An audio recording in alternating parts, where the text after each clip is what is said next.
Good morning. मैं नंदन शर्मा। आज मैं क्लास 4, 5, 6 क्लास 4 का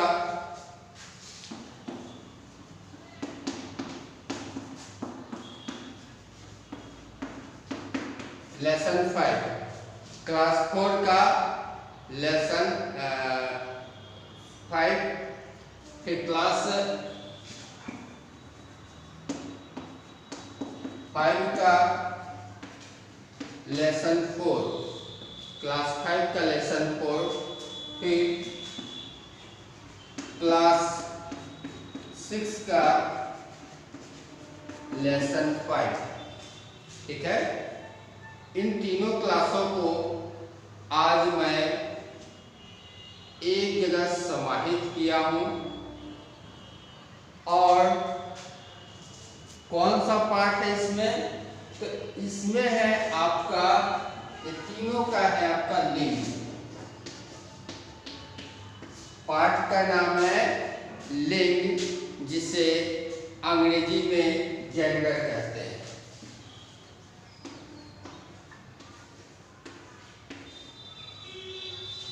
इसे अंग्रेजी में जेंडर कहते हैं। इसके विषय में आज हम अध्ययन करेंगे। तो ये थे लिंग के विषय में कि किस क्लास का कौन सा पार्ट में ये लिंग पार्ट है। ठीक है, तो आइए जानते हैं पहले लिंग है क्या। संज्ञा का वह शब्द जो किसी भी संज्ञा का वह शब्द जो हमें स्त्री या पुरुष जाति का बोध कराते हो वह संज्ञा कहलाते हैं। या फिर ऐसे भी कह सकते हैं, स्त्री या पुरुष जाति का बोध कराने वाले शब्द को लिंग कहते हैं।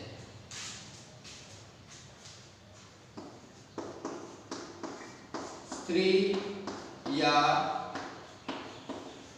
पुरुष जाति का बोध कराने वाले शब्द को लिंग कहते हैं। ठीक है, लिंग कहते हैं।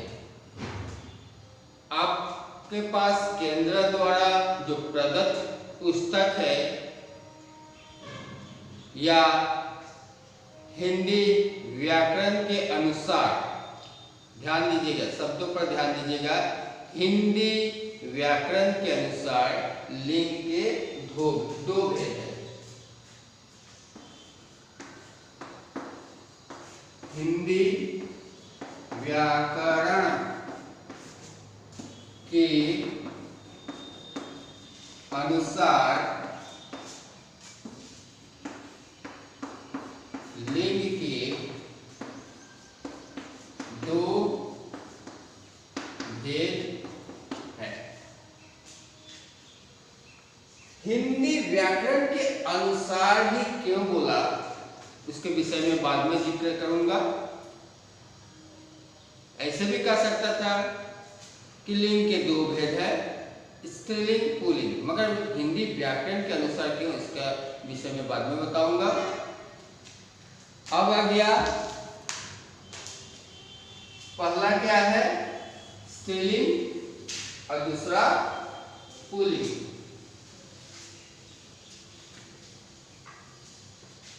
पहला हो गया स्त्री लिंग। क्या है पहला? स्त्रीलिंग है। स्त्रीलिंग का अर्थ जानते हैं, मतलब जानते हैं कि स्त्री जाति का बोध कराने वाले शब्द को स्त्रीलिंग कहते हैं।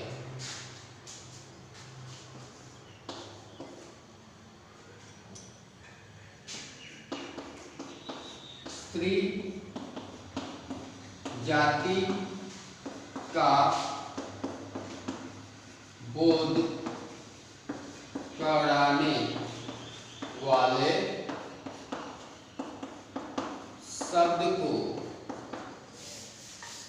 स्त्रीलिंग कहते हैं।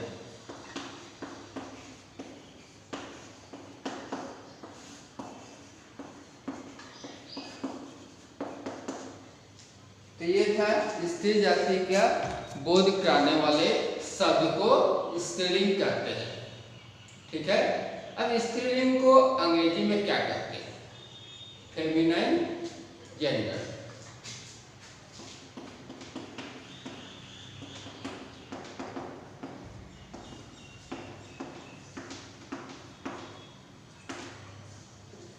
क्या है देख लीजिए आप लोग, FEMININ,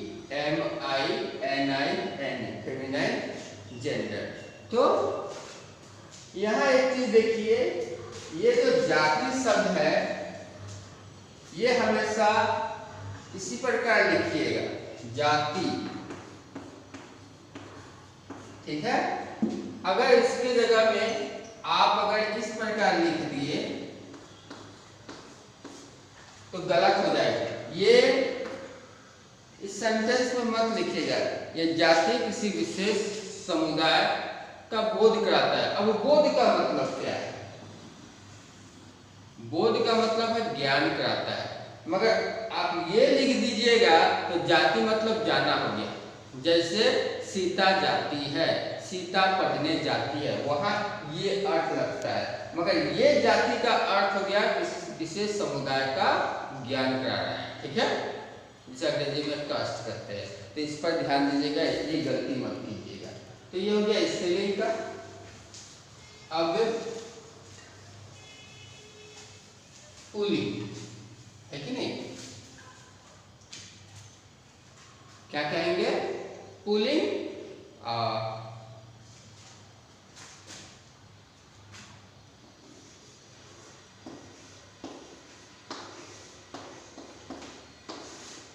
पुल्लिंग।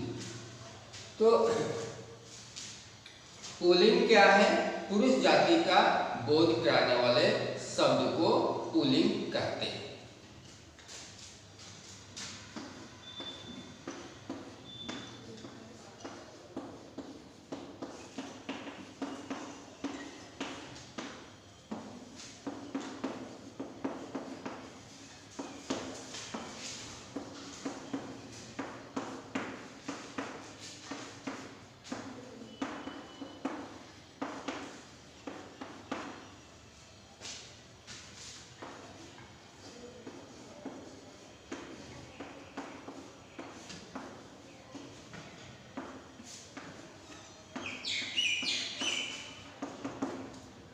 तो ये है आपका पुरुष जाति का बोध कराने वाले को पुल्लिंग कहते हैं। तो इंग्लिश में क्या कहेंगे? मास्कुलिन।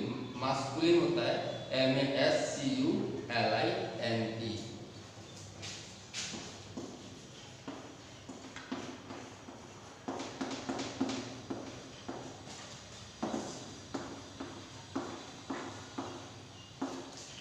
Masculine gender. अंग्रेजी टीचर अच्छा से इसका प्रोनाउंसिएशन कर पाएंगे।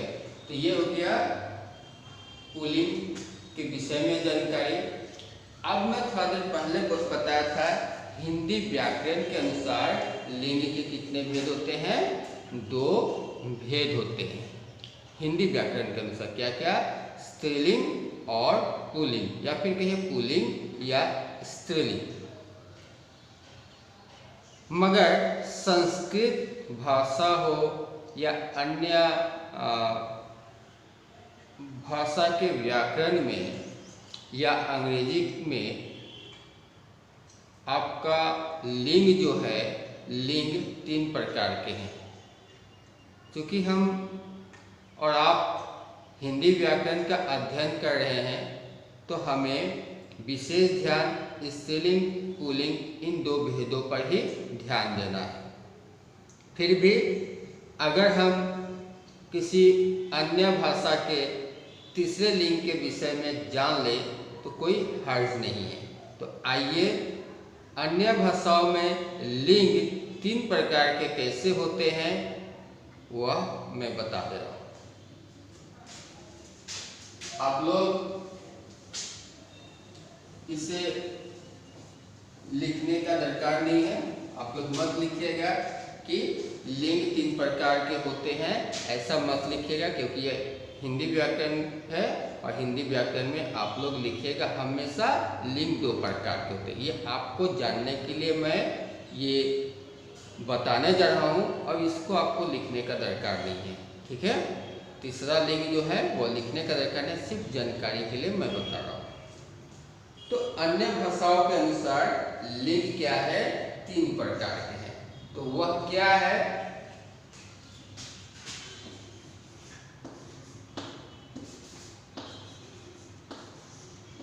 उभय या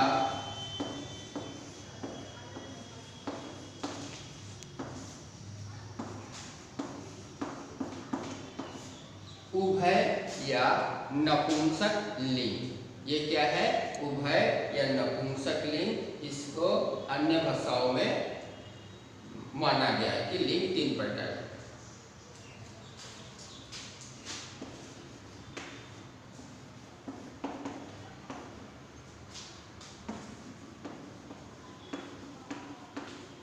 और अंग्रेजी में इसको न्यूट्रल जेंडर कहते हैं। तो इसका परिभाषा के विषय में भी थोड़ा जान लें। वह संज्ञा शब्द है जिसका उपयोग स्त्रीलिंग या पुल्लिंग दोनों में होता है। या फिर ऐसे लिखिए,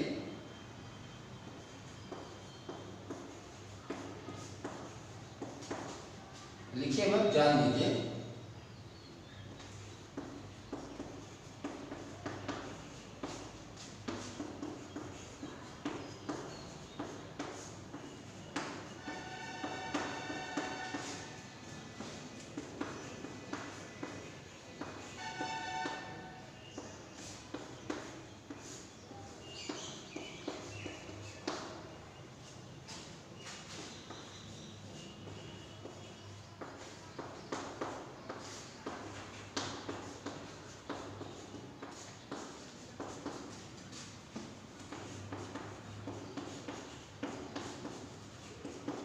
तो इसको लिखना नहीं है, सिर्फ आप लोग जान लीजिए।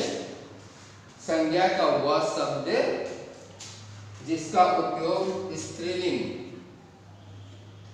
और पुल्लिंग दोनों में ही होता है, ठीक है। मगर हिंदी व्याकरण में उभय लिंग या नपुंसक लिंग जैसा ऐसा कुछ नहीं होता है, ठीक है।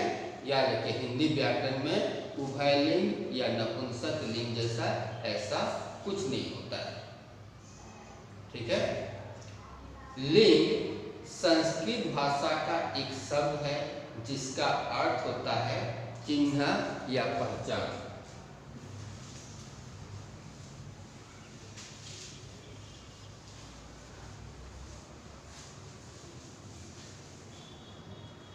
क्या कहा, लिंग संस्कृत भाषा का एक शब्द है जिसका अर्थ है चिन्ह या पहचान।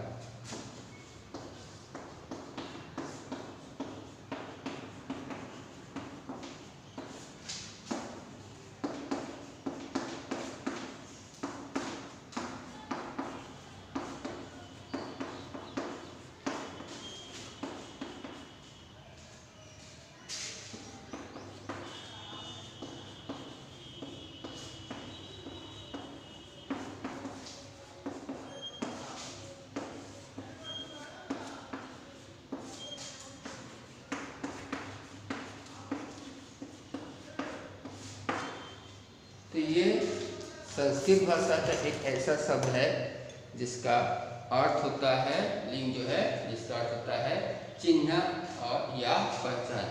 अब चिन्ह या पहचान क्यों दिया गया है, क्योंकि जो भी शब्द है वह शब्द हमें पहचान कराता है या चिन्हित करता है कि वह स्त्रीलिंग है या पुल्लिंग है, लड़का है या लड़की है। अब मान लीजिए गंगा, गंगा स्त्रीलिंग है या पुल्लिंग हमें उस नाम से पता चल जाता था, तो पहचान कराता है कि नहीं यह स्त्रीलिंग है। अब उसी तरह ब्रह्मपुत्र, ब्रह्मपुत्र नाम से ही हमें चिन्हित हो जाता है, पहचान में आता है कि वह पुल्लिंग है। तो नद, गंगा नदी और ब्रह्मपुत्र नद, तो ऐसे कुछ ऐसे शब्द हैं जो हमें चिन्हित कराता है। संज्ञा किसी वस्तु के नाम को कहते हैं और वह वस्तु पुल्लिंग या स्त्रीलिंग ही होगी। तो संज्ञा जो है किसी भी वस्तु के नाम को कहते हैं और वह वस्तु या तो स्त्रीलिंग होगी या फिर पुल्लिंग होगा।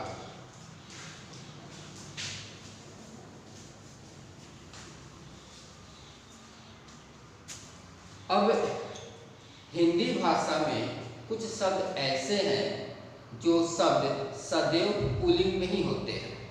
क्या होता है? जो शब्द सदैव पुल्लिंग में होते हैं।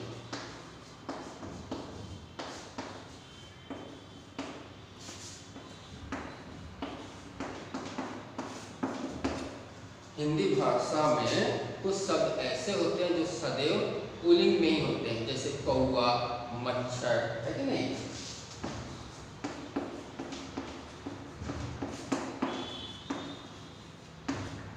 यूँ तो और भी है, कि तो समय बहुत लगेगा, आप लोग पुस्तक से देख लीजिएगा।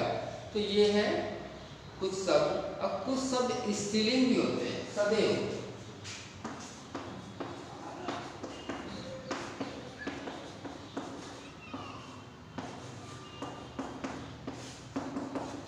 अब कुछ शब्द आपका स्त्रीलिंग भी होते हैं, जैसे गिलहरी, तितली।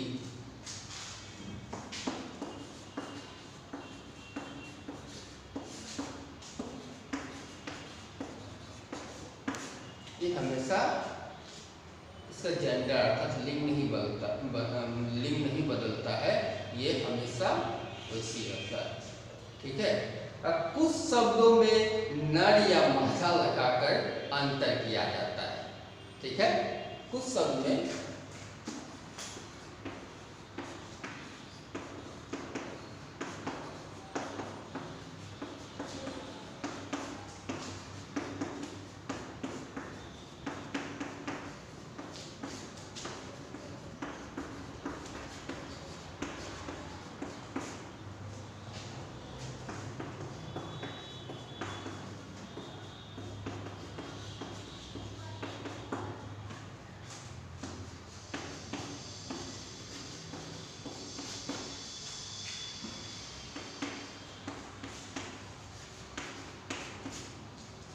कुछ शब्द में क्या होता है, नर या मादा लगाकर अंतर किया जाता है, जैसे नर चीता, मादा चीता।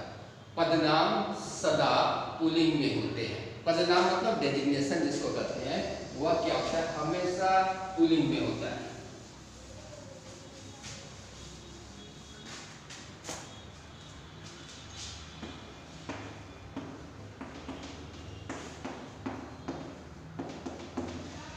सदैव का मतलब हमेशा।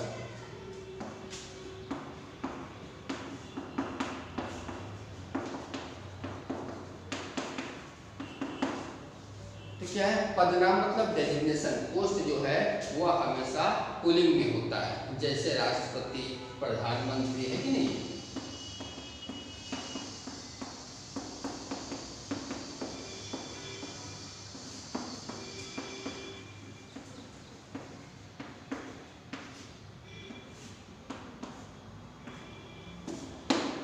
चाहे यह पद जो है, यह पद चाहे वह स्त्री संभाल रहे हो या चाहे वह पुरुष संभाल रहे हो, किंतु जो पद है, पद हमेशा पुल्लिंग होते हैं। कुछ पुल्लिंग और स्त्रीलिंग शब्द क्रमशः बड़े छोटे के भाव प्रकट करता है, जैसे नाला का नाली, लोटा का लुटिया। क्या? नाला का नाली, लोटा का लुटिया। तो ये क्या है आपका, ये पुल्लिंग कुछ शब्द है जो कुछ आपका पुल्लिंग और कुछ स्त्रीलिंग शब्द बड़ा छोटा का भाव प्रकट करता है। तो ये क्या करता है,